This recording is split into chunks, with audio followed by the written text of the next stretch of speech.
This is the account of the earth and its gold. It is an account of the beginning and how the celestial gods were created. In the beginning, when, in the above, the gods in the heavens had not yet been called into being, and in the below, Ki, the firm ground, had not yet been named. Alone in the void there existed Apsu, their primordial begetter.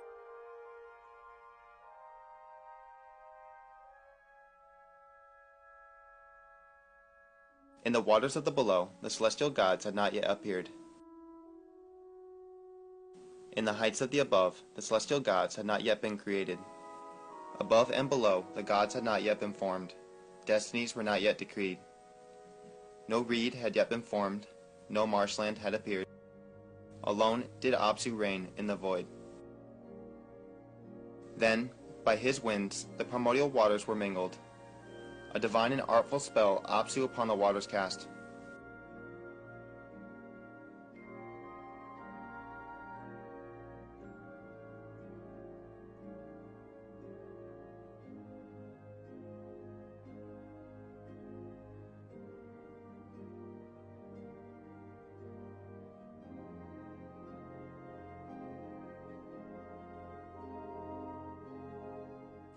On the void's deep, he poured a sound sleep.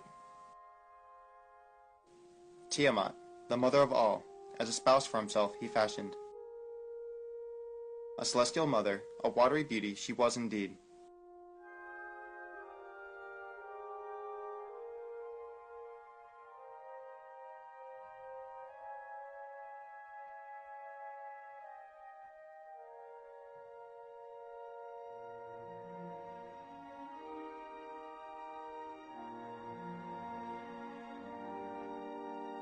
Beside him Apsu, little Mummu, then brought forth.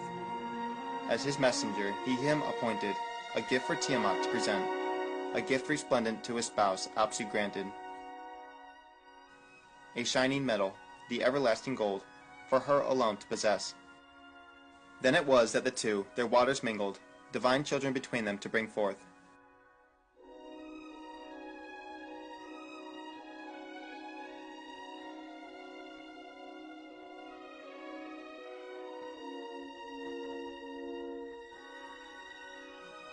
Male and female were the celestials created. Thamu and Lahamu, by names they were called.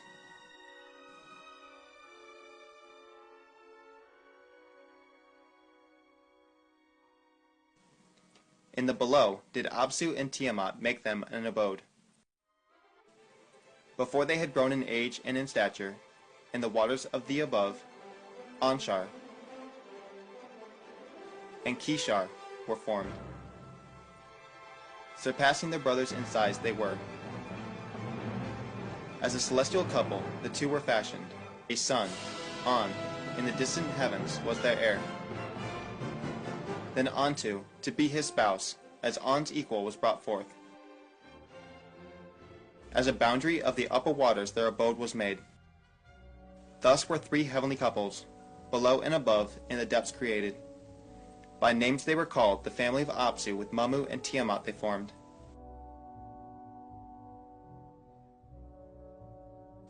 At that time, Nibiru had not yet been seen. The earth was not yet called into being. Mingled were the heavenly waters. By a hammered bracelet they were not yet separated. At that time, circuits were not yet fully fashioned. The destinies of the gods were not yet firmly decreed.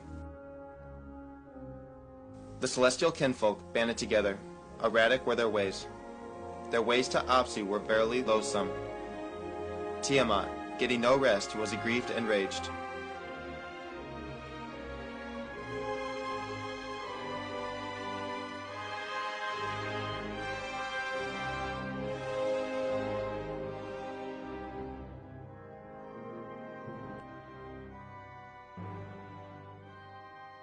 A throng to march by her side she formed.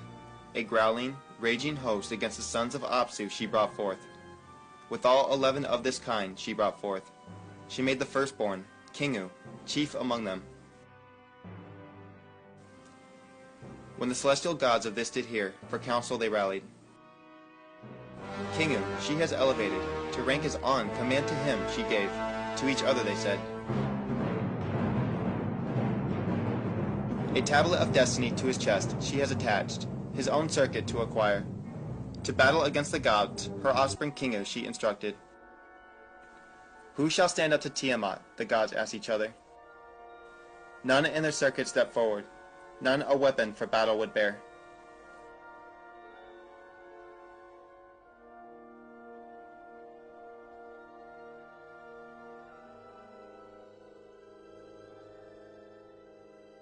At that time, in the heart of the deep, a god was engendered.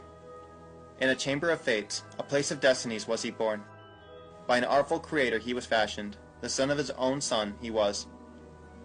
From the deep where he was engendered, the god from his family in a rushing departed. A gift of his creator, the seed of life, with him away he carried. To the void he set his course, a new destiny he was seeking. The first to glimpse the wandering celestial was he ever watchful onto. Alluring was his figure, a radiance he was beaming. Lordly was his gait, exceedingly great was his course. Of all the gods he was the loftiest, surpassing theirs his circuit was. The first to glimpse him was Onto, her breast by child never sucked. Come, be my son, she called to him. Let me your mother become. She cast her net and made him welcome, made his course for the purpose suited. Her words filled the newcomer's heart with pride. The one who would nurse him made him haughty.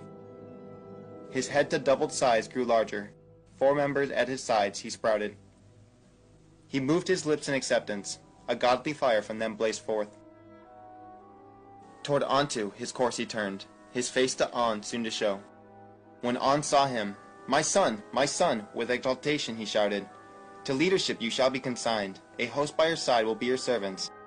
Let Nibiru be your name, as crossing forever known. He bowed to Nibiru, turning his face at Nibiru's passage. He spread his net, for Nibiru 4 servants he brought forth. His host by his side to be, the south wind, the north wind, the east wind, the west wind.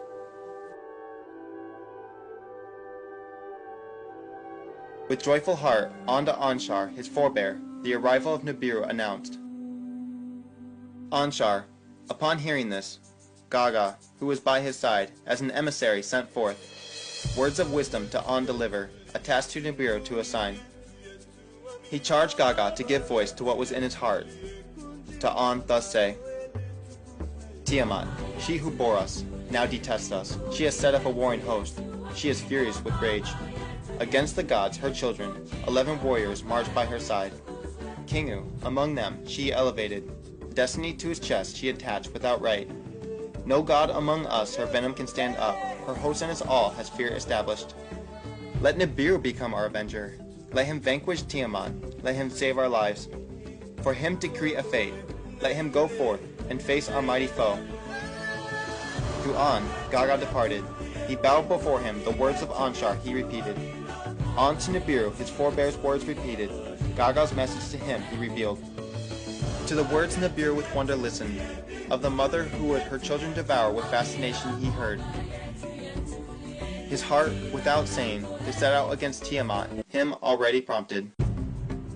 He opened his mouth to On and Gaga. He thus said, If, indeed, I am to vanquish Tiamat, your lives to save, convene the gods to assembly.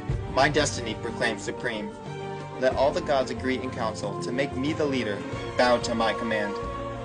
When Lamu and Lahamu heard this, they cried out with anguish. Strange was the demand. Its meaning cannot be fathomed. The gods who decree the fates with each other consulted. To make Nibiru their avenger, they all agreed. To him an exalted fate decreed. From this day on, unchallengeable shall be your commandments. To him they said, No one among us gods shall transgress your bounds. Go, Nibiru, be our avenger. They fashioned for him a princely circuit toward Tiamat to proceed. They gave Nibiru blessings. They gave Nibiru awesome weapons. Anshar, 3 more winds of Nibiru brought forth. The evil wind, the whirlwind, the matchless wind. Kishar with a blazing flame filled his body, a net to enfold Tiamat therewith. Thus ready for battle, Nibiru toward Tiamat directly set his course.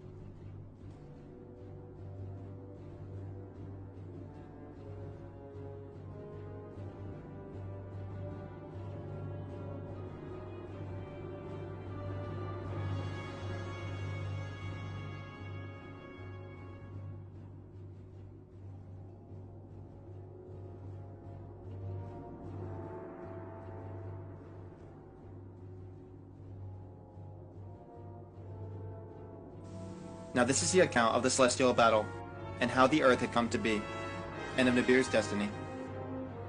The Lord went forth, his fated course he followed. Toward the raging Tiamat he set his face, a spell with his lips he uttered. As a cloak for protection, he the pulsar and the emitter put on. With the fearsome radiance his head was crowned. On his right he posted the smiter, on the left the repeller he placed. The seven winds, his host of helpers, like a storm he sent forth. Toward the raging Tiamat he was rushing, clamoring for battle. The gods thronged about him, then from his path they departed. To scan Tiamat and her helpers alone he was advancing, the scheme of Kingu, her host commander, to conceive. When he saw valiant Kingu, blurred became his vision. As he gazed upon the monsters, his direction was distracted. His course became upset, his doings were confused. Tiamat's band, tightly her encircled, with terror they trembled. Tiamat, to her roots gave a shudder, a mighty roar she emitted. On Nibiru she cast a spell, engulfed him with her charms. The issue between them was joined, the battle was unavoided. Face to face they came, Tiamat and Nibiru, against each other they were advancing. Day for battle approached, they pressed on for single combat. The Lord spread his net, to encompass her he cast it. With fury, Tiamat cried out. Like one possessed, she lost her senses.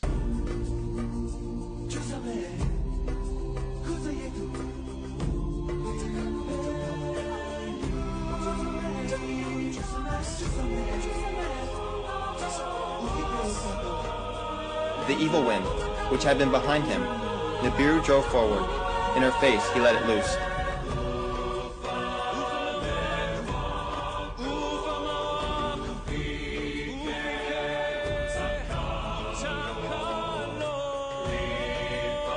She opened her mouth, the evil wind to swallow, but could not close her lips. The evil wind charged her belly.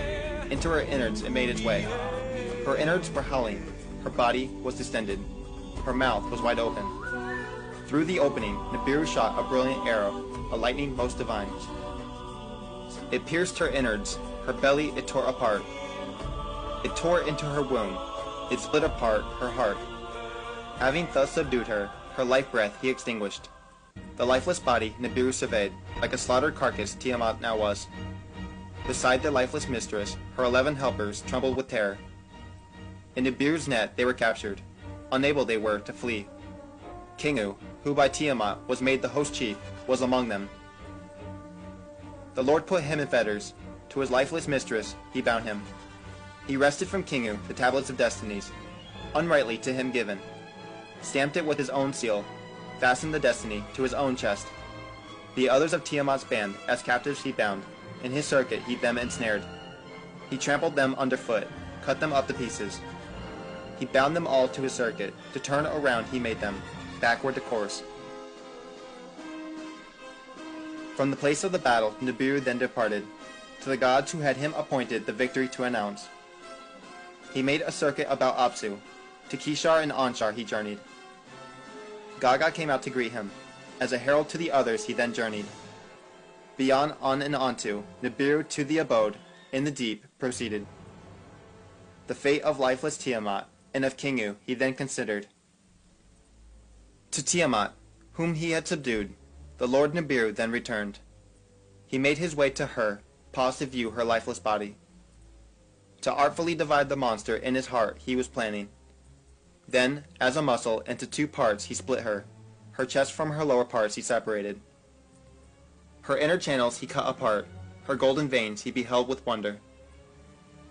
Trotting upon her hinder part, the Lord her upper part completely severed. The north wind, his helper, from his side he summoned. To thrust away the severed head, the wind he commanded, in the void to place it. Nibiru's wind upon Tiamat then hovered, sweeping upon her gushing waters. Nibiru shot a lightning. To Northwind he gave a signal.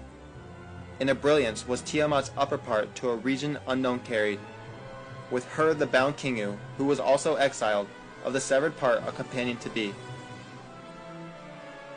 The hinder part's fate Nibiru then considered. As an everlasting trophy of the battle he wished it to be, a constant reminder in the heavens, a place of the battle to enshrine. With his mace, the hinder part he smashed to bits and pieces. then strung them together as a band to form a hammered bracelet. Locking them together, as watchmen he stationed them. A firmament, to divide the waters from the waters. The upper waters above the firmament, from the waters below it he separated. Artful works Nibiru thus fashioned. The Lord then crossed the heavens to survey the regions. From Apsu's quarter to the abode of Gaga he measured the dimensions. The edge of the deep Nibiru then examined. Toward his birthplace he cast his gaze. He paused and hesitated. Then to the firmament, the place of the battle, slowly he returned. Passing again in Apsu's region, of the sun's missing spouse he thought of with remorse. He gazed upon Tiamat's wounded half. To her upper part he gave attention. The waters of life, her bounty, from the wounds were still pouring. Her golden veins Apsu's rays were reflecting. The seed of life, his creator's legacy, Nibiru then remembered. When he trod on Tiamat, when he split her asunder, to her the seed he surely imparted. He addressed words to Apsu, to him thus saying, with your warming rays to the wounds give healing. Let the broken part new life be given, and your family, as a daughter, to be. Let the waters to one place be gathered, let firm land appear. By firm land let her be called, Ki, henceforth her name to be. Apsu to the words of Nibiru gave heed. Let the earth join my family. Ki, firm land of the below, let earth her name henceforth be. By her turning let their day and night be. In the days my healing rays to her I shall provide. Let Kingu be a creature of the night. To shine at night I shall appoint him. Earth's companion, the moon forever to be.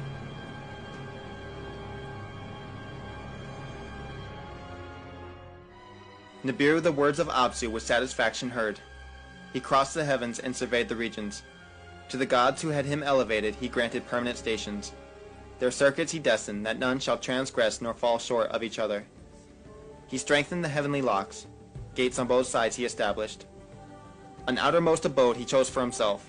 Beyond Gaga were its dimensions. The great circuit, to be his destiny, he beseeched Apsu for him to decree. All the gods spoke up from their stations.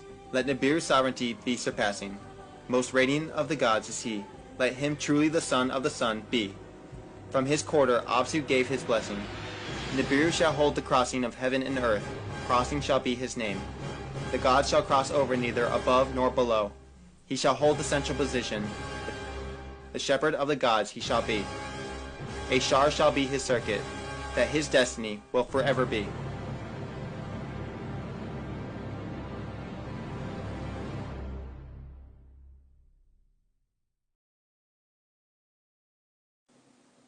Now this is the account of the prior times, and of the weapons of terror.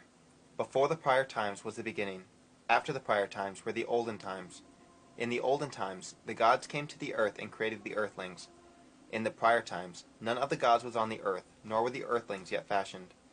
In the prior times, the abode of the gods was on their own planet. Nibiru is its name. A great planet, reddish in radiance, around the sun an elongated circuit Nibiru makes. For a time in the cold is Nibiru engulfed, for part of its circuit by the sun strongly is it heated. A thick atmosphere Nibiru envelops, by volcanic eruptions constantly fed.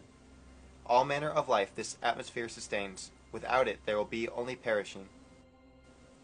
In the cold period, the inner heat of Nibiru it keeps about the planet, like a warm coat that is constantly renewed. In the hot period, it shields Nibiru from the sun's scorching rays. In its midst, rains it holds and releases, to lakes and streams giving rise. Lush vegetation our atmosphere feeds and protects. All manner of life in the waters and on the land to sprout it caused.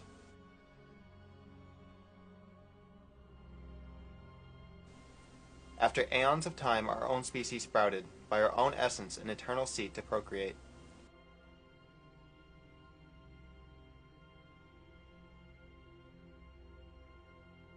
As our numbers grew, to many regions of Nibiru our ancestors spread. Some tilled the land, some four-legged creatures shepherded. Some lived on the mountains, some in the valleys their home made. Rivalries occurred, encroachments happened, clashes occurred, sticks became weapons. Clans gathered into tribes, then two great nations each other faced. The nation of the north against the nation of the south took up arms. What was held by hand to thrusting missiles was turned. Weapons of thunder and brilliance increased the terror. A war, long and fierce, engulfed the planet. brother amassed against brother. There was death and destruction both north and south.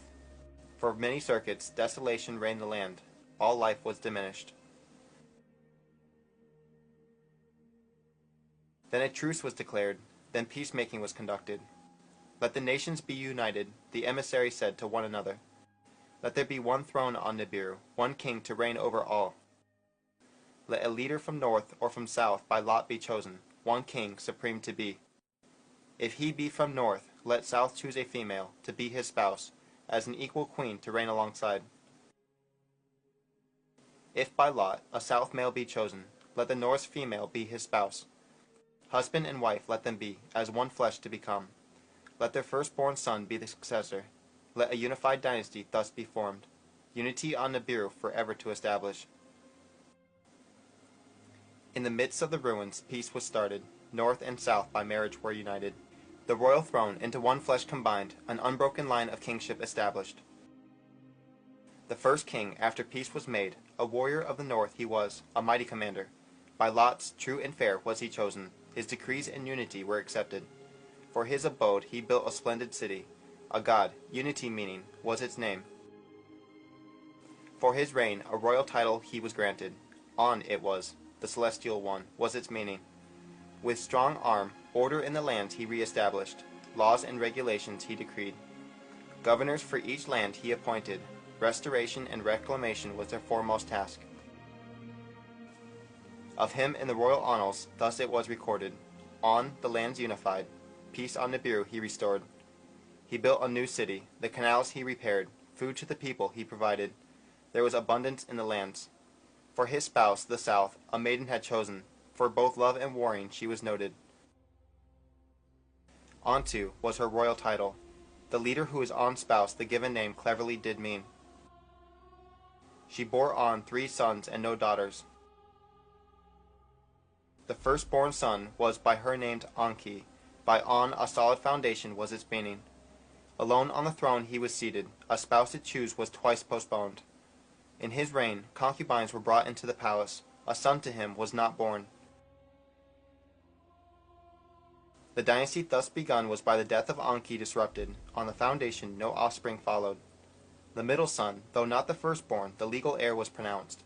From his youth, one of 3 brothers, Ib by his mother was lovingly called. The one in the middle his name did mean. By the royal annals, On Ib he is named. In kingship celestial, by generations, the one who is On's son the name signified. He followed his father on Nibiru's throne. By count he was the 3rd to reign. The daughter of his younger brother he chose to be his spouse. Nin-Ib she was called, the Lady of Ib. A son to On-Ib by Nin-Ib was born. The successor on the throne he was, the 4th by the count of kings.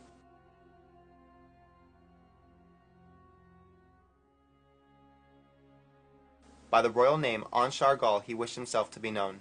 On's prince, who was greatest of princes, was the meaning. His spouse, a half-sister, Ki-Shargal, was equally named. Knowledge and understanding were his chief ambition. The ways of the heavens he assiduously studied. The great circuit of Nibiru he studied. Its length a shar to be he fixed. As 1 year on Nibiru was the measure, by it the royal reigns to be numbered and recorded. The shar to 10 portions he divided. 2 festivals thereby he pronounced. When nearest to the sun's quarters, a festival of the warmth was celebrated. When to its far abode Nibiru was distanced, the festival of coolness was decreed. Replacing all olden festivals of tribes and nations, to unify the people, the 2 were established. Laws of husband and wife, of sons and daughters, by decree he established. Customs from the first tribes he proclaimed for the whole land. From the wars, females greatly outnumbered males. Decrees he made, 1 male to have more than 1 female for knowing. By law, 1 wife as official spouse to be chosen, first wife to be called. By law, the firstborn son was his father's successor. By these laws, confusion soon came about. If the firstborn son not by the first wife was born, and thereafter by the first wife a son was born, by law the legal heir becoming, who shall be the successor? The one by the count of Shar's firstborn? The one by the first wife born? The firstborn son? The legal heir? Who shall inherit? Who shall succeed? In the reign of Anshargal, Ki-Shargal as first wife was pronounced. A half-sister of the king she was. In Anshargal's reign, concubines were again brought into the palace. By the concubines, sons and daughters to the king were born. A son by one was the first to be born. The son of a concubine was the firstborn. Thereafter, Ki-Shargul bore a son. The legal heir by law he was. The firstborn he was not. In the palace, Ki-Shargul raised her voice, in anger shouting, "If by rules my son, by a first wife born, from succession shall be barred, let the double seed not be neglected. Though of different mothers, of one father, the king and I are offspring. I am the king's half-sister, of me the king is half-brother. By that my son the double seed of our father On-Ib possesses. Let henceforth the law of the seed, the law of espousal, overpower. Let henceforth a son by a half-sister, whenever born, above all other sons, rise to succession." Anshargal, contemplating, the law of the seed embraced with favor. Confusion of spouse and concubines, of marriage and divorce by it would be avoided. In their council, the royal councillors, the law of the seed for succession adopted. By the king's order, the scribes the decree recorded. Thus, the next king by the law of the seed for succession was proclaimed. To him, the royal name Anshar was granted. Fifth on the throne he was.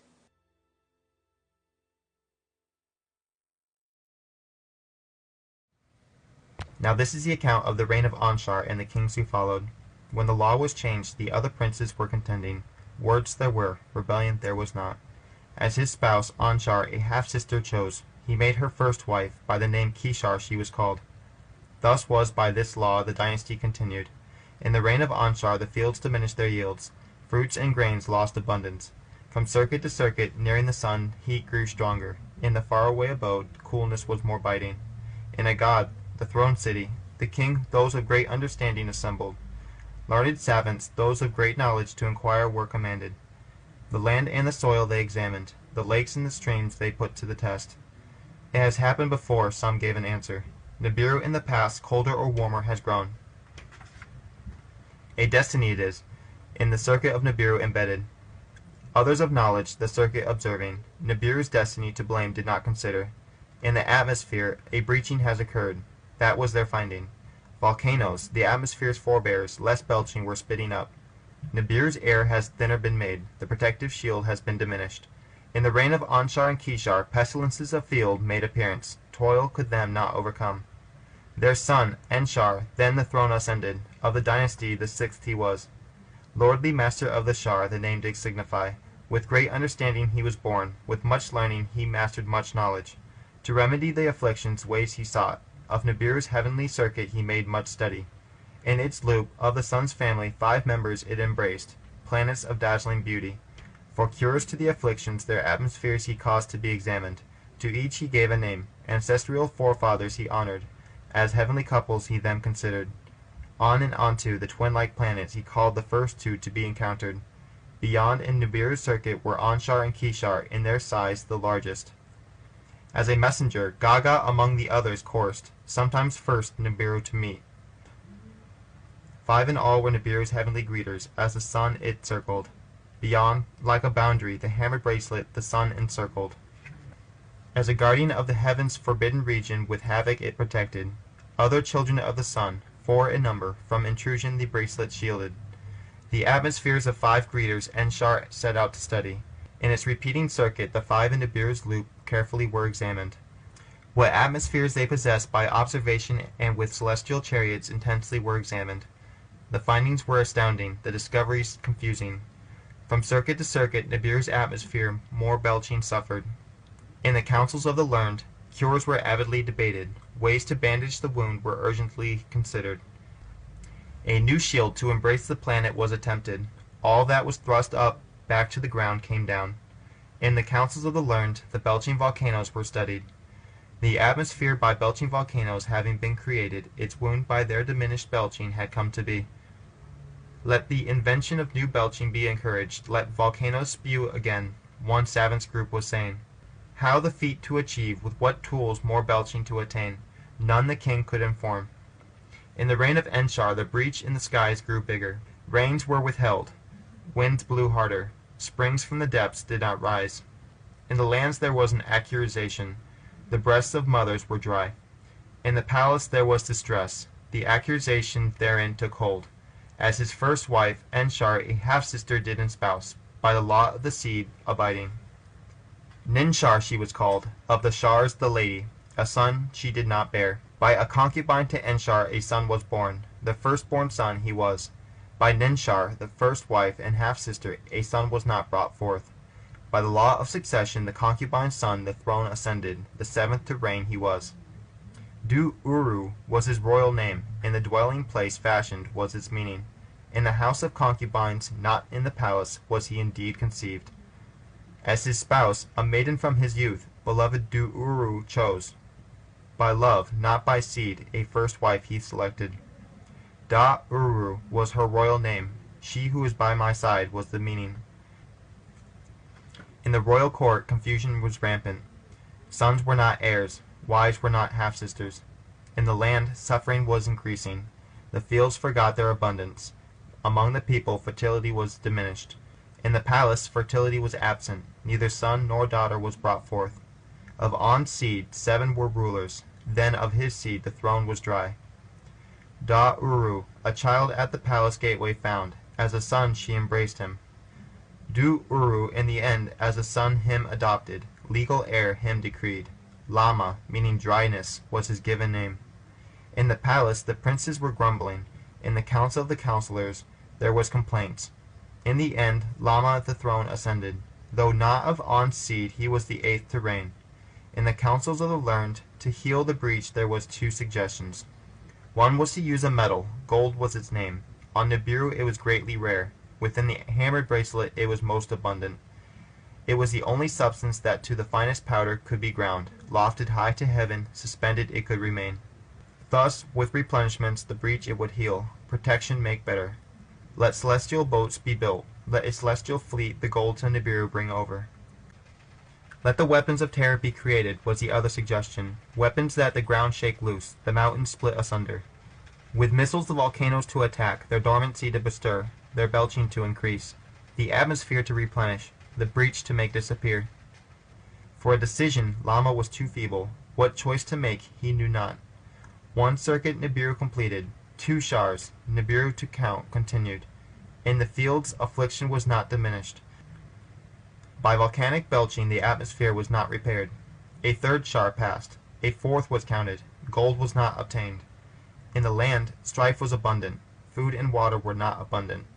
In the land unity was gone, accusations were abundant. In the royal court savants were coming and going. Counselors were rushing in and rushing out. The king to their words paid no attention. Counsel from his spouse he only sought. Lahama was her name. If destiny it be, let us beseech the great creator of all. To the king she said, beseeching, not actings, provide the only hope. In the royal court the princes were astir. At the king accusations were directed. Foolishly unreasoning, greater calamities instead of cure he brought forth. From the olden storehouses weapons were retrieved. Of rebellion there was much speaking. A prince in the royal palace was the first to take up arms. By words of promise the other princes he agitated. Alalu was his name. Let Lama be king no more, he shouted. Let decision supplant hesitation. Come, let us unnerve the king in his dwelling. Let him the throne abandon. The princes to his words gave heed. The gate of the palace they rushed. To the throne room, its entrance restricted, like on-rushing waters, they went. To the tower of the palace the king escaped. Alalu was him pursuing. In the tower there was a struggle. Lama fell down to his death. Lama is no more, Alalu shouted. The king is no more, with glee he announced. To the throne room Alalu rushed. On the throne he himself seated. Without right or counsel a king he himself pronounced. In the land unity was lost. Some by the death of Lama rejoiced. Others by Alalu's deed were saddened. Now this is the account of the kingship of Alalu and of the going to earth. In the land unity was lost. About the kingship many were aggrieved. In the palace princes were agitated. In the council counselors were distraught. From father to son succession from on the throne continued. Even Lama, the 8th, by adoption a son was proclaimed. Who was Alalu? Was he a legal heir? Was he firstborn? By what right did he usurp? Was he not a king slayer? Before the 7 who judge, Alalu was summoned, his fate to consider. Before the 7 who judge, Alalu spread his pleas. Though neither legal heir nor a son firstborn, of royal seed indeed he was. Of An-Shargal am I descended, before the judges he claimed. By a concubine my ancestor was to him born, Alam was his name. By account of Shars, Alam was the firstborn, the throne to him belonged. By conniving the queen his rights put aside, a law of the seed from naught she created, for her son the kingship obtained. A lamb of kingship she deprived, to her son instead it was granted. By descent of Alam's generations am I continued, the seed of An-Shargal is within me. The seven who judged to Alalu's words gave heed. To the council of councillors they passed the matter, truth or falsehood to ascertain. The royal annals from the House of Records were brought forth. With much care they were read. On and Onto the first royal couple were. 3 sons and no daughters to them were born. The firstborn was Enki. He died on the throne, he had no offspring. The middle son in his stead the throne ascended.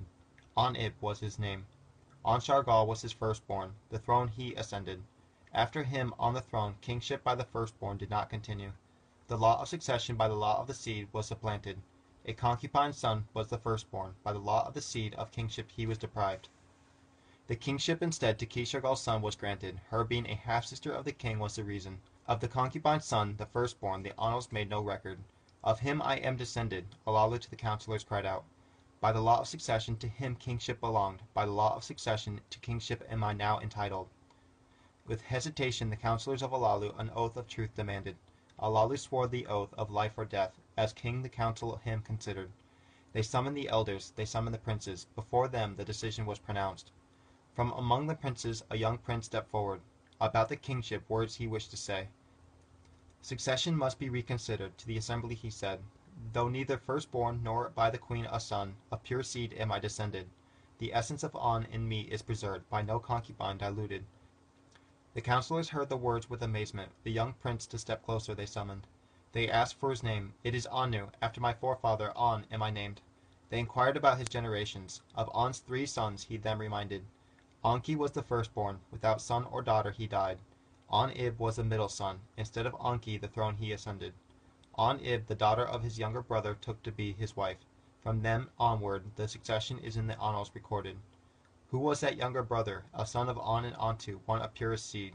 The councillors with wonderment looked at each other. Niru was his name. Anu to them announced. He was my great ancestor. His spouse Niru was a half-sister. Her son was firstborn. Inama was his name. His wife was a half-sister. By laws of seed and succession a son she bore him. Of pure descent the generations continued. By law and by seed perfect. Anu after our forefather An did my parents name me. From the throneship we were removed. From An's pure seed we were not removed. Let Anu be king, many councillors shouted. Let Alalu be removed. Others caution did counsel. Let strife be prevented, let unity prevail. They called in Alalu, the discovered findings to be told. To the prince Anu, Alalu his arm in embrace offered. To Anu he thus said, though by different offsprings of one ancestor we are both descended, let us live in peace, together Nibiru to abundance return. Let me keep the throne, let you keep the succession. To the council words he directed, let Anu crown prince be, let him be my successor. Let his son my daughter espouse, let succession be united. Anu bowed before the council, to the assembly he thus declared, Alalu's cupbearer I shall be, his successor in waiting. A son of mine, a daughter of his, as bride shall choose. That was the council's decision. In the royal annals it was inscribed. In this manner Alalu on the throne remained seated. He summoned the sages, savants, and commanders he consulted. For deciding he gained much knowledge. Let celestial boats be constructed, he decided, to seek the gold in the hammered bracelet, he decided. By the hammered bracelets the boats were crushed, none of them returned. Let the weapons of terror the bowels of Nibiru be cut open, let volcanoes again erupt, he then commanded. With weapons of terror skyborne chariots were armed, with terror missiles from the skies where volcanoes struck. The mountains swayed, the valleys shuddered, as great brilliances with thunder exploded. In the land there was much rejoicing, of abundance there were expectations. In the palace, Anu was for Alalu the cupbearer. He would bow at Alalu's feet, set the drinking cup in Alalu's hand. Alalu was a king, Anu as a servant by him was treated. In the land, rejoicing receded, the rains were withheld, winds blew harder. The belching by volcanoes did not increase, the breach in the atmosphere did not heal. In the heavens, Nibiru its circuits kept coursing, from circuit to circuit heat and cold grew harder to suffer. The people of Nibiru ceased to revere their king. Instead of relief, misery he caused. Alalu on the throne remained seated. The strong and wise Anu, foremost among the princes, was standing before him. He would bow to Alalu's feet, set the drinking cup in Alalu's hand. For 9 counted periods Alalu was king on Nibiru. In the 9th Shar, Anu gave battle to Alalu. To hand combat with bodies naked, Alalu he challenged. Let the winner be king, Anu said. They grappled with each other in the public square. Doorposts trembled and walls shook. Alalu bent his knee. To the ground he fell on his chest. Alalu in combat was defeated. By acclaim, Anu was hailed as king. Anu to the palace was escorted. Alalu to the palace did not return. From the crowds he stealthily escaped. Of dying like Lama he was fearful. Unbeknownst to others, to the place of the celestial chariots he hurriedly went. Into a missile-throwing chariot Alalu climbed. Its hatch behind him he closed. The 4-part chamber he entered. The commander's seat he occupied. That which shows the way he lit up, with bluish aura the chamber filling. The firestones he stirred up, their hum like music was enthralling. The chariot's great cracker he enlivened, a reddish brilliance it was casting. Unbeknownst to others, in the celestial boat Alalu from Nibiru escaped. To snow-hued earth Alalu set his course. By a secret from the beginning he chose his destination. To snow-hued earth Alalu set his course. By a secret from the beginning he chose his destination. To regions forbidden Alalu made his way. No one has gone there before. No one at the hammered bracelet a crossing had attempted. A secret from the beginning Alalu's course had determined. The fate of Nibiru in his hands it placed, by a scheme of his kingship to make universal. On Nibiru exile was certain, there death itself he was chancing. In his scheme risk was in the journey, eternal glory of success was the reward. Riding like an eagle, Alalu the heavens scanned. Below, Nibiru was like a ball in the voidness hanging. Alluring was its figure, its radiance emblazoned the surrounding heavens. Its measure was enormous, its belching fire blazed forth. Its life-sustaining envelope, its hue a redness, was like a sea churning. In its midst the breach was distinct, like a darkened wound. He looked down again. The wide breach turned into a small tub. He looked again. Nibiru's great ball turned into a small fruit. The next time he looked, in the wide dark sea Nibiru disappeared. Remorse the heart of Alalu grasped. Fear held him in its hands. Decision to hesitation turned. To halt in his tracks Alalu considered. Then from audacity to decision he returned.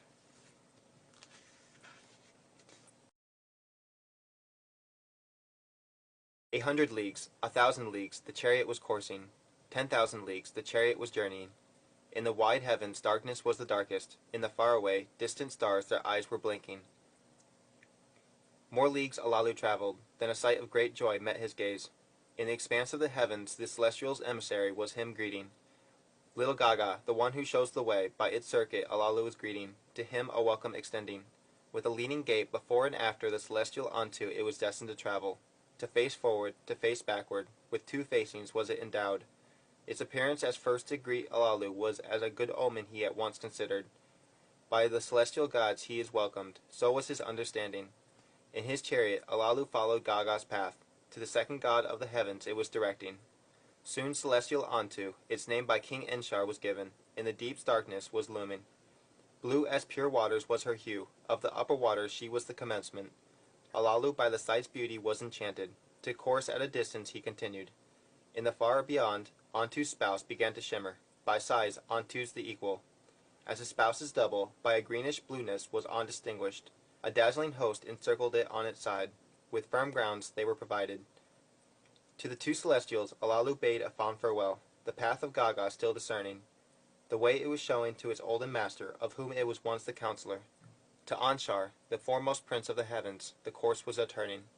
By the speeding chariot Alalu the ensnaring pull of Anshar could tell. With bright rings of dazzling color the chariot it was enchanting. His gaze Alalu to one side quickly turned. That which shows the way with might he diverted.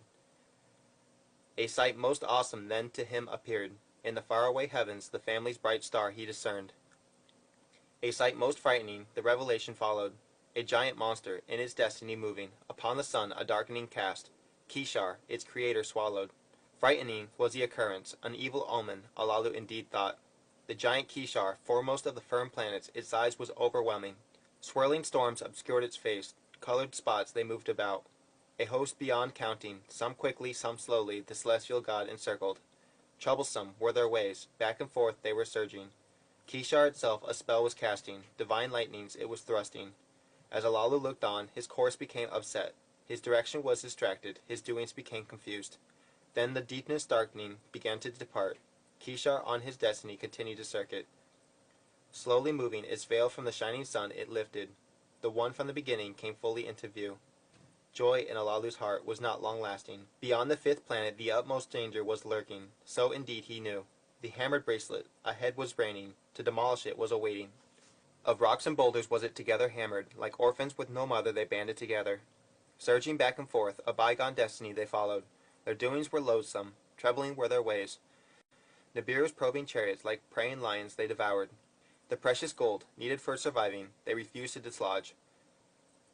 The chariot of Alalu toward the hammered bracelet was headlong moving. The ferocious boulders in close combat to boldly face. Alalu the firestones in his chariot more strongly stirred up. That which shows the way with steady hands he directed. The ominous boulders against the chariot charged forward, like an enemy in battle attacking. Toward them Alalu a death-dealing missile from the chariot let loose. Then another and another against the enemy. The terror weapons he thrust. As frightened warriors the boulders turned back, a path for Alalu granting. Like by a spell, the hammered bracelet, a doorway to the king, it opened. In the dark deepness, Alalu the heavens could clearly see. By the bracelet's ferocity he was not defeated, his mission was not ended. In the distance, the sun's fiery ball its brilliance was sending forth, welcoming rays toward Alalu it was emitting. Before it, a red-brown planet on its circuit was coursing, the sixth in the count of the celestial gods it was. Alalu could but glimpse it. On its destined course from Alalu's path it was quickly moving. Then snow-hued Earth appeared, the seventh in the celestial count. Toward the planet Alalu set his course, to a destination most inviting. Smaller than Nibiru was its alluring ball, weaker than Nibiru's was its attracting net. Its atmosphere thinner than Nibiru's was. Clouds were within it, swirling. Below, the earth to three regions was divided, snow-white at the top and on the bottom, blue and brown in between. Deftly, Alalu spread the chariot's arresting wings around the earth's ball to circle. In the middle region, dry lands and watery oceans he could discern. The beam that penetrates downward he directed, earth's innards to detect. "I have attained it," ecstatically he shouted. "Gold, much gold, the beam has indicated. It was beneath the dark-hued regions, and in the waters too." With pounding heart Alalu a decision was contemplating. Shall he on the dry land his chariot bring down, perchance to crash and die? Shall he to the waters his course direct, to perchance into oblivion sink? Which way shall he survive? Will he the treasured gold discover? In the eagle's seat Alalu was not stirring. To fate's hands the chariot he entrusted. Fully caught in earth's attracting net, the chariot was moving faster. Its spread wings became aglow. Earth's atmosphere like an oven was. Then the chariot shook, emitting a mortifying thunder. With abruptness the chariot crashed, with a suddenness altogether stopping. Senseless from the shaking, stunned by the crash, Alalu was without moving. Then he opened his eyes, and he knew he was among the living. At the planet of gold he victoriously arrived. Now this is the account of how the olden times began, and of the era that in the annals the golden era by name was known, and how from Nibiru to earth the missions went the gold to obtain. The escape of Alalu from Nibiru was its beginning. With great understanding was Alalu endowed, much knowledge he by learning acquired. By his forefather Anshargal of the heavens and the circuits much knowledge was amassed. By Enshar was knowledge greatly augmented. Of that Alalu made much learning. With the sages he discoursed, savants and commanders he consulted. Thus was knowledge of the beginning ascertained. Thus did Alalu this knowledge possess. The gold in the hammered bracelet was the confirmation. The gold in the hammered bracelet, of gold in Tiamat's upper half, was the indication. At the planet of gold Alalu victoriously arrived, his chariot with a thunder crashing. With a beam he scanned the place, his whereabouts to discover. His chariot on dry land descended. At the edge of extended marshes it landed. He put on an eagle's helmet, he put on a fish's suit. The chariot's hatch he opened. At the open hatch he stopped to wonder. Dark-hued was the ground, blue-white were the skies. No sound there was no one to bid him welcome. Alone on an alien planet he stood, perchance from Nibiru forever exiled. To the ground himself he lowered. On the dark-hued soil he stepped. There were hills in the distance, nearby much vegetation there was. Ahead of him there were marshes. Into the marsh he stepped. By the water's coolness he shuddered. Back to dry ground he stepped. Alone on an alien planet he stood. With thoughts he was possessed, of spouse and offspring, with longing he remembered. Was he forever from Nibiru exiled? Of that again and again he wondered. To the chariot he soon returned, with food and drink to be sustained. Then deep sleep him overcame, a powerful slumber. How long he slept he could not remember. What awakened him he could not tell. A brightness there was outside, a brilliance on Nibiru unseen. A pole from the chariot he extended, with a tester it was equipped. It breathed the planet's air, compatibility it indicated. The chariot's hatch he opened. At the open hatch he took a breath. Another breath he took, then another and another. The air of Ki indeed compatible was. Alalu clapped his hands. A song of joy he was singing. Without an eagle's helmet, without a fish's suit, to the ground himself he lowered. The brightness outside was blinding. The rays of the sun were overpowering. Into the chariot he returned. A mask for the eyes he donned. He picked up the carried weapon. He picked up the handy sampler. To the ground himself he lowered. On the dark-hued soil he stepped. He made his way toward the marshes. Dark greenish were the waters. By the marsh's edge there were pebbles. Alalu picked up a pebble. Into the marsh he thrust it. In the marsh, a moving his eyes glimpsed. The waters with fishes were filled. Into the marsh the sampler he lowered, the murky waters to consider. For drinking the water was not fit, Alalu greatly disappointing. He turned away from the marshes. In the direction of the hills he went. He made his way through vegetation. Bushes to trees gave way. The place was like an orchard. The trees with fruits were laden. By their sweet smell enticed, Alalu picked up a fruit. In his mouth he put it. Sweet was the smell. Sweeter the taste was. Alalu greatly it delighted. Away from the sun's rays Alalu was walking. Towards the hills he set his direction. Among the trees a wetness under his feet he sensed, a sign of close-by waters. In the direction of the wetness he set his course. In the midst of the forest there was a pond, a pool of silent waters. Into the pond the sampler he lowered. For drinking the water was good. Alalu laughed. An unstopping laughter seized him. The air was good. The water for drinking was fit. There was fruit. There was fishes. With eagerness Alalu bent down. Together his hands he cupped. Water to his mouth he brought. A coolness did the water have, a taste from Nibiru's water, different. Once more he drank, then with fright he asunder jumped.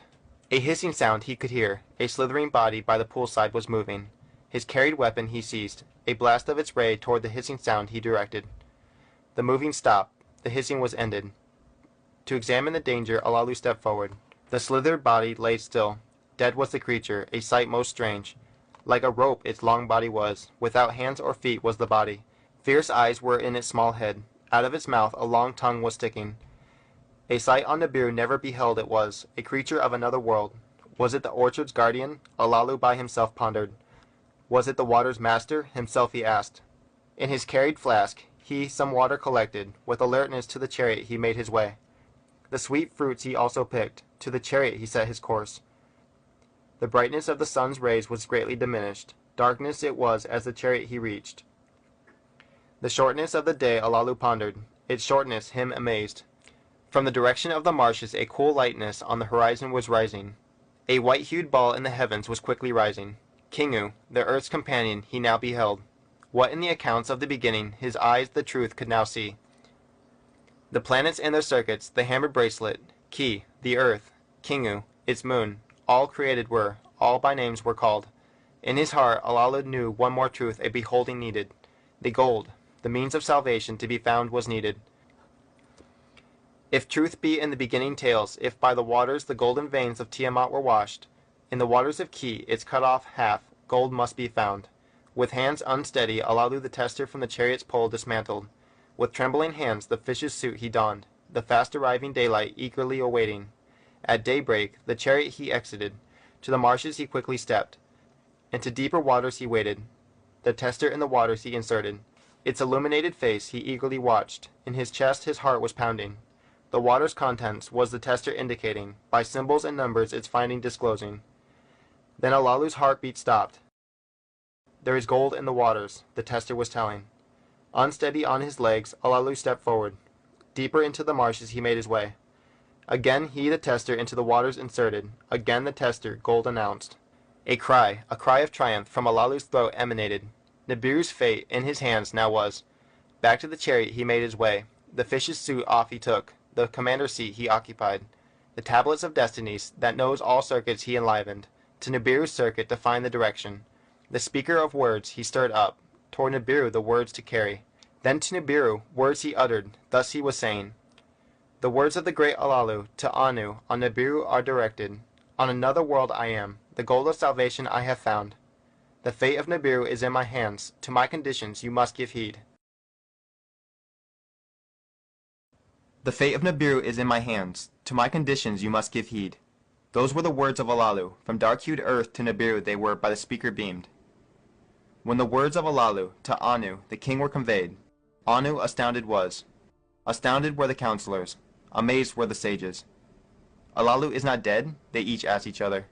Could indeed he on another world be living? They with disbelief were saying. Was he not on Nibiru hiding, in the chariot to a place of concealment gone? The commanders of chariots were summoned. Savants the beamed words considered. The words from Nibiru did not come. From beyond the hammered bracelet they were spoken. This was their finding. This to Anu the king they reported. Stunned was Anu. The happening he pondered. Let words of acknowledgement to Alalu be sent. To the assembled he was saying. At the place of the celestial chariots the command was given. To Alalu words were spoken.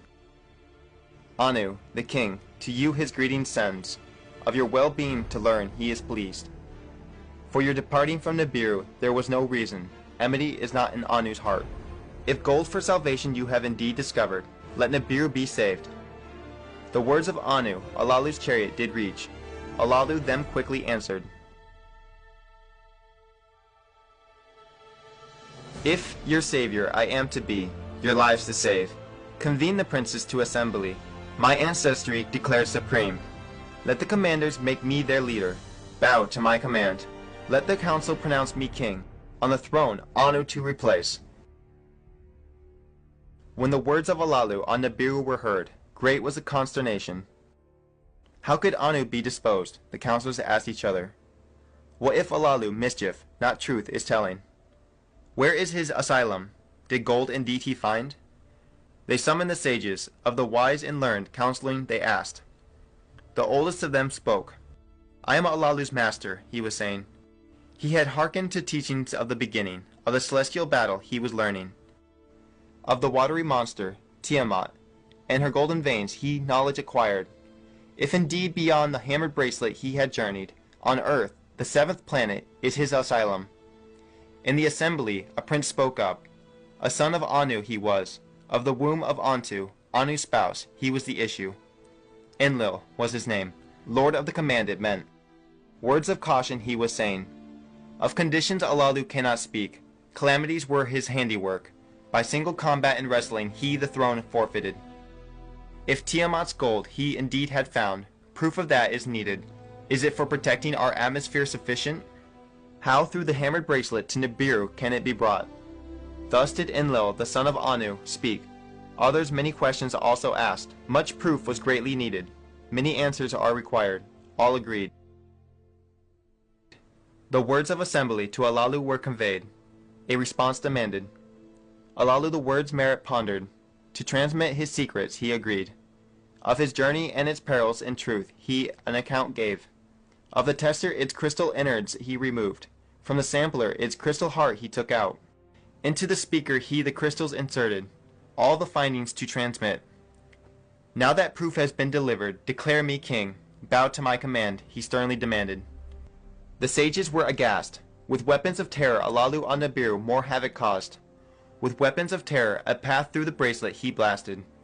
Once in its circuit Nibiru that region passes. Calamities Alalu is amassing. In the council there was much consternation. The kingship to alter was indeed a grave matter.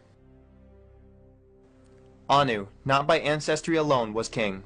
By fair wrestling the throne he attained. In the assembly of princes, a son of Anu stood up to speak. He was wise in all matters. Among the sages renowned he was. Of the secrets of waters he was a master.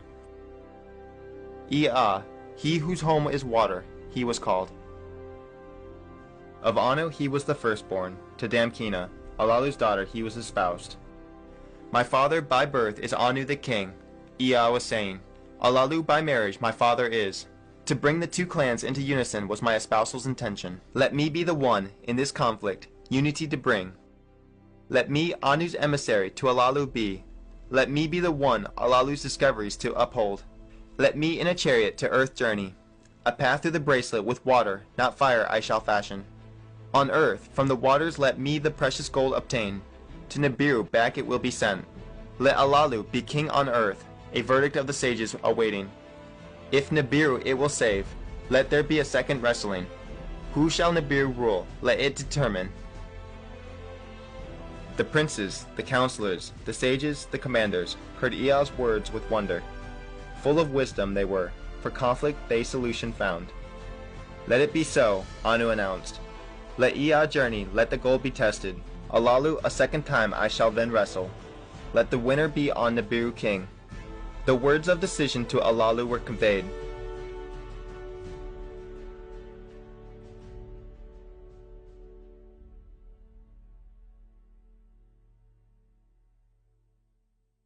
He pondered them and agreed. Let Ea, my son by marriage, to earth come. Let gold from the waters be obtained. Let it for salvation on Nibiru be tested. Let a second wrestling, kingship by me or Anu settle. So be it, Anu in the assembly decreed. Enlil rose in objection. The king's word, unalterable was. Ea to the place of the chariots sent. Commanders and sages he consulted. The mission's dangers he contemplated. How to extract and bring the gold he considered. Alalu's transmission he carefully studied. Alalu for more testings the results he requested. A tablet of destinies for the mission he was fashioning. If water be the force, where could it be replenished? Where on the chariot will it be stored? How to force will it be converted? A full circuit of Nibiru did pass in contemplations. A shar of Nibiru in preparations passed. The largest celestial chariot for the mission had been fitted. Its circuit's destiny has been calculated. A tablet of destiny has been firmly fixed. 50 heroes will for the mission be required, to journey to earth the gold to obtain. To the journey Anu his approval gave. The stargazers for the journey the right time to begin then selected. At the place of the chariots multitudes gathered. To bid farewell to the heroes and their leader did they come.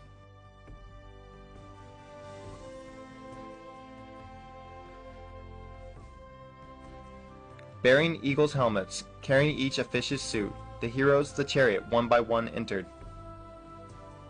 The last to embark was Ea. To the gathering he bade farewell. For his father Anu he knelt down, the king's blessing to receive. My son, the firstborn, a far journey you have undertaken, for us all to be endangered. Let your success calamity from Nibiru banish. Go, and in safety come back. So did Anu to his son speak, a blessing, bidding him farewell. The mother of Ea, the one called Ninul, to her heart embraced him. Why, after by Anu as a son to me you were given, did he with a restless heart you endow. Go and come back, the hazardous road traverse safely, to him she said. With tenderness Ea kissed his spouse, Damkina he without words embraced. Enlil with his half-brother locked arms. Be blessed, be successful, to him he said.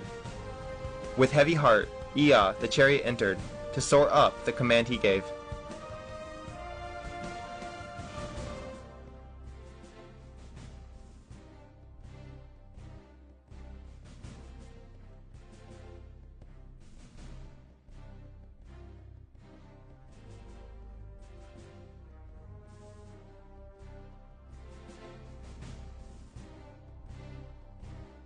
Now this is the account of the journey to the seventh planet, and how the legend of the fish god, who came from the waters, was begun.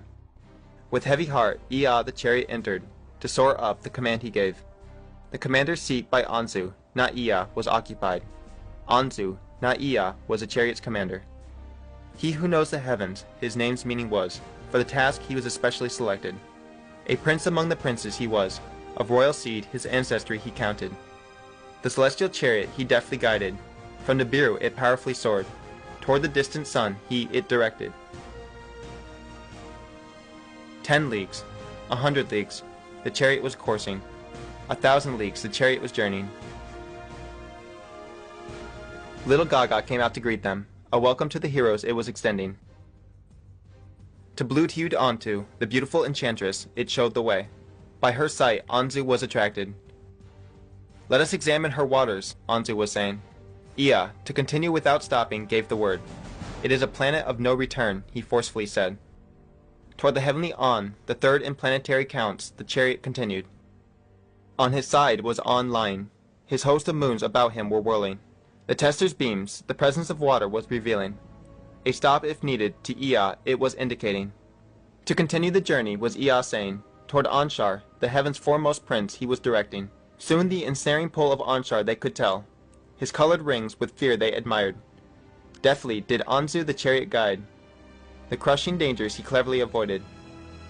The giant Kishar, foremost of firm planets, was next to be encountered. Her net's pull was overpowering. With great skill did Anzu the chariot's course divert.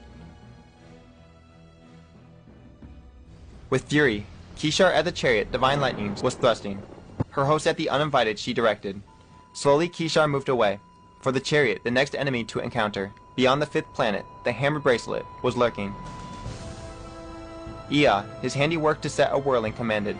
The water thruster to prepare. Toward the host of turning boulders the chariot was rushing, each one like a slingshot stone, ferociously at the chariot aimed. The word by Ea was given. With the force of 1,000 heroes, the stream of water was thrust. But as one boulder fled, another in its stead was attacking. A multitude beyond count was their number, a host for the splitting of Tiamat revenge seeking. Again and again, Ea the commands gave, the water thruster to keep a whirling. Again and again, toward the host of boulders streams of water were directed. Again and again, the boulders their faces turned, a path for the chariot making. And then at last the path was clear. Unharmed the chariot could continue. A cry of joy the hero sounded. Double was the joy as the sight of the sun was now unveiled. Amidst the elation, Anzu, the alarm sounded. For the path to have fashioned, excessive waters were consumed. Waters to feed the chariot's fiery stones for the remaining journey were not sufficient. In the dark deepness, the sixth planet they could see. The sun's rays it was reflecting. There is water on Lamu, Ea was saying. Can you bring the chariot down upon it? Anzu he was asking. Deftly, Anzu the chariot toward Lamu directed. Reaching the celestial god, around it he the chariot made circle. The planet's net is not great. Its pull is to handle easy, Anzu was saying. A sight to behold was Lamu. Many-hued it was. Snow white was its cap. Snow white were its sandals. Reddish-hued was its middle. In its midst, lakes and rivers were aglitter. Deftly, Anzu the chariot made travel slower. By a lakeside it gently came down. Ea and Anzu, their eagles' helmets donned. To the firm ground they stepped down. On command, the heroes, that which water sucks, extended. The chariot's bowels with the lake's waters to fill. While the chariot was getting its fill of waters, Ea and Anzu the whereabouts examined.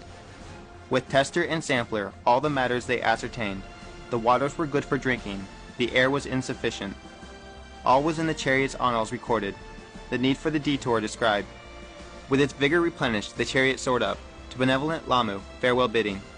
Beyond, the seventh planet was making its circuit. Earth, and his companion, the chariot, were inviting. In the commander's seat, Anzu was without words. Ea too was silent. Ahead was their destination, its gold, Nibiru's fate for salvation or doom containing. The chariot must be slowed, or in Earth's thick atmosphere it shall perish, Anzu to Ea declared.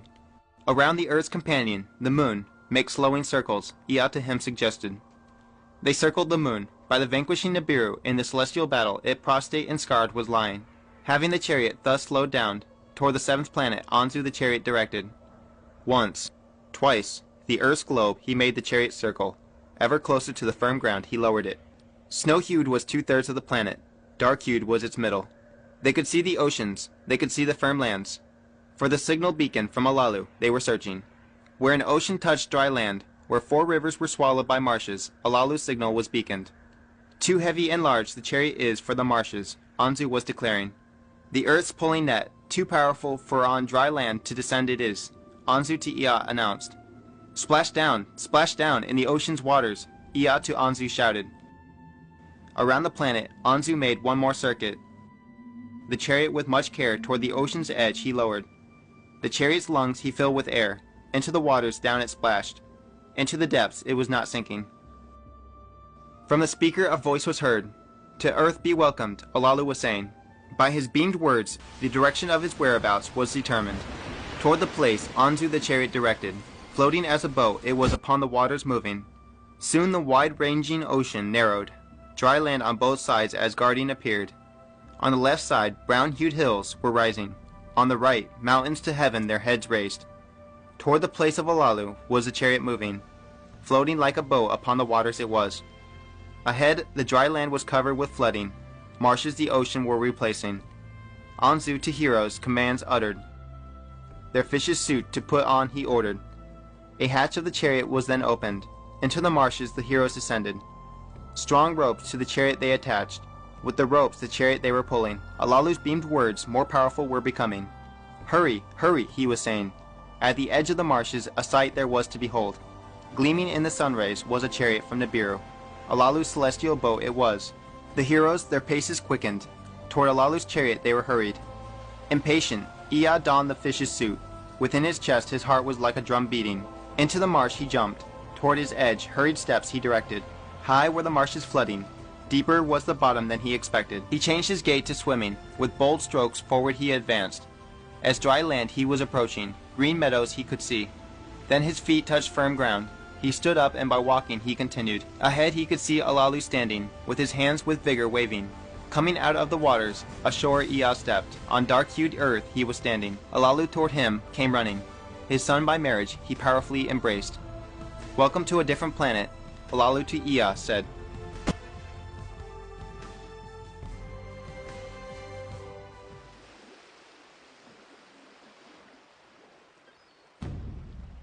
Now this is the account of how Eridu on earth was established, how the count of 7 days was begun.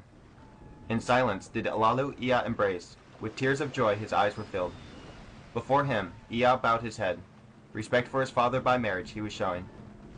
In the marshes the heroes were advancing, more donned fish's suits, more toward the dry land were rushing.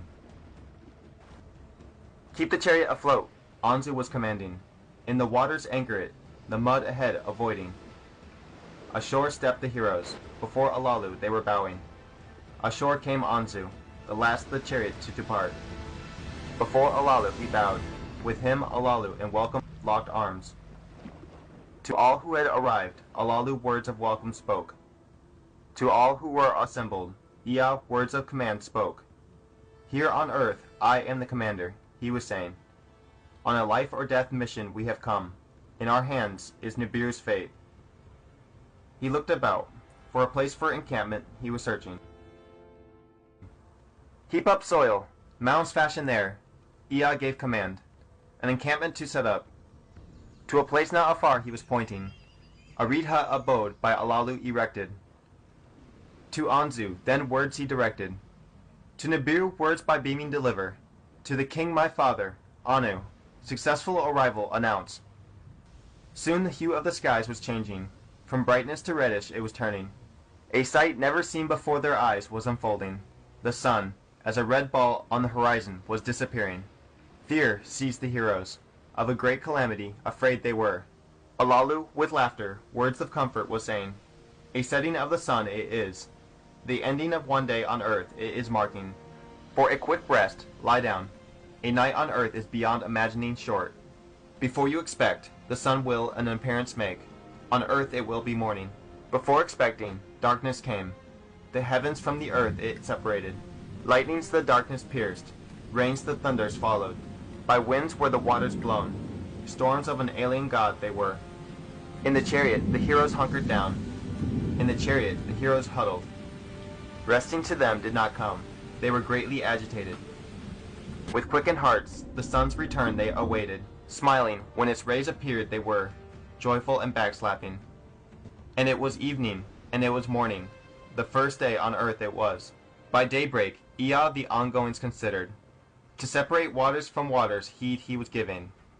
Engor he made the sweet waters the master, drinking waters to provide. To the snake pond with Alalu he went, its sweet waters to consider. Evil serpents in the pond were swarming, so did Engor to Ea say. The marshlands Ea then contemplated. The abundance of rainwaters he weighed. In Bilulu he placed in charge of the marshlands. To mark out the thicket of reeds him he directed.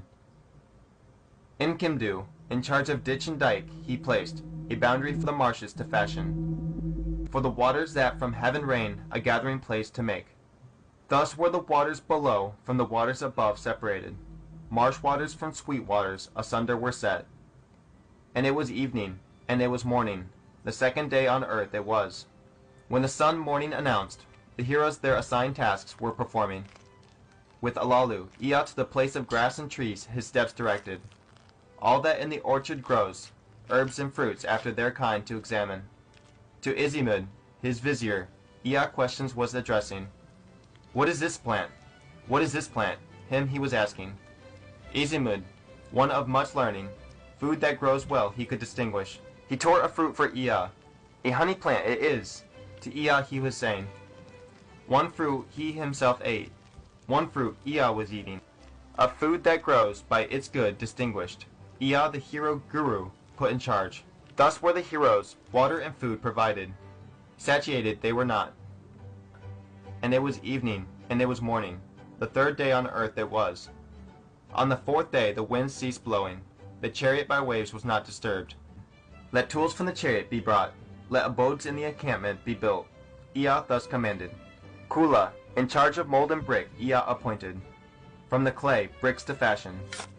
Moshdamu, to lay foundations he directed. Dwelling abodes to erect. All day the sun was shining. The great light by day it was. By eve time, Kingu, earth's moon, in fullness a pale light on earth it cast. A lesser light to rule the night, among the celestial gods accounted to be. And it was evening, and it was morning. The fourth day on earth it was. On the fifth day, Ea, Ningursig, a boat of reeds to fashion commanded. The measure of the marshes to take, the stretch of the swamplands to consider. Ulmash, he who what in the water swarms knows, who of fowl that fly has understanding. Ulmash, as a companion Ea took, between good and bad to distinguish. Kinds that in the water swarm, kinds that in the skies give wing, to Ulmash many were unknown. Bewildering was their number, good were the carp, among the bad they were swimming. Imbelulu, the marshland's master, Ea summoned. Inkimdu, in charge of ditch and dike, Ea summoned. To them he gave words, in the marshlands to make a barrier. With cane brakes and green reeds, an enclosure to fashion. Fish from fish there separate. A trap for carp that from a net could not escape. A place whose snare no bird that is good for food could escape. Thus were fish and fowl by their good kinds separated, for their heroes provided. And it was evening, and it was morning, the fifth day on earth it was. On the sixth day, Ea of the orchard's creatures took account. In Ursag, to task he assigned, that which creeps and that which on feet walks to distinguish. Their kinds in Ursag astounded, of the ferocity of their wildness to Ea an account gave.